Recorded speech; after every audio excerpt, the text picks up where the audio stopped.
एक तरफ जहां इजराइल के प्रधानमंत्री बेंजामिन नेतन्याहू ने हमास का युद्ध विराम का प्रस्ताव पूरी तरह से ठुकरा दिया है, वहीं दूसरी तरफ इजरायली सेना अब मिस्र से लगे गाजा के रफा शहर पर हमले की तैयारी कर चुकी है। और नेतन्याहू पहले ही दो टूक कह चुके हैं कि हमास के खात्मे के लिए रफा पर हमला जरूर होगा। लेकिन इस सब के बीच हमास की सैन्य शाखा अल कासिम ब्रिगेड ने रफा से इजरायली फौज पर एक बहुत बड़ा हमला किया है और ये हमला कराम अबू सलेम बॉर्डर क्रॉसिंग पर हुआ है।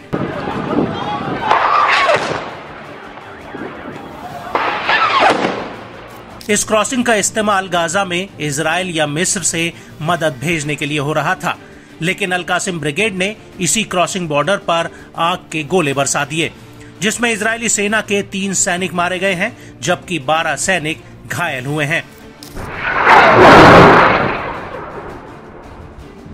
आईडीएफ के मारे गए 2 सैनिक शाकेत बटालियन के थे जो गिवाती ब्रिगेड के तहत काम करती है, जबकि तीसरा सैनिक 931 बटालियन का था जो नाहल ब्रिगेड के तहत काम करती है। जबकि घायल हुए 12 सैनिकों में से 2 सैनिक 931 बटालियन और 1 सैनिक शाकेत बटालियन का था जो गंभीर रूप से घायल हुआ है। आपको बता दें कि कराम अबू सलेम क्रॉसिंग पर यह हमला 5 मई 2024 को उस वक्त हुआ जब इजरायली सैनिक क्रॉसिंग के पास अपने सैन्य अड्डे पर इकट्ठा हो रहे थे। अल कासिम ब्रिगेड का कहना है कि उसने आईडीएफ के सैन्य बेस पर 114 mm शॉर्ट रेंज का जूम मिसाइल सिस्टम से हमला किया है और आईडीएफ के ये सैनिक रफा पर हमला करने के लिए जिम्मेदार थे।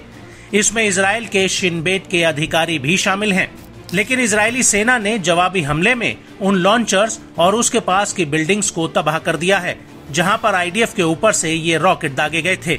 इस हमले को लेकर राफा के स्वास्थ्य अधिकारियों का कहना है कि एक एयर स्ट्राइक में 7 लोगों की मौत हो गई है और इसके बाद अगली एयर स्ट्राइक आधी रात होने से बिल्कुल पहले हुई थी जिसमें 9 लोगों की मौत हुई है। वहीं इस हमले को लेकर आईडीएफ का कहना है कि दक्षिणी गाजा के राफा इलाके से 10 से ज्यादा रॉकेट्स दागे गए थे जो कराम अबू सलेम क्रॉसिंग के पास इजरायली मिलिट्री बेस पर आ गिरे।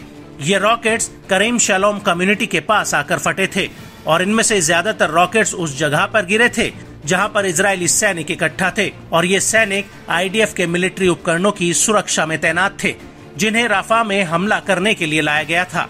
लेकिन इस सब के बीच बड़ा सवाल ये उठता है कि अल कासिम ब्रिगेड ने जो रॉकेट दागे थे उन्हें इजराइल का आयरन डोम डिफेंस सिस्टम क्यों इंटरसेप्ट नहीं कर पाया, और यही वजह है कि अब आईडीएफ ने इस पूरे मामले की जांच बैठा दी है। हालांकि हमले के दौरान इलाके में कई हवाई हमले के सायरन जरूर बजे थे।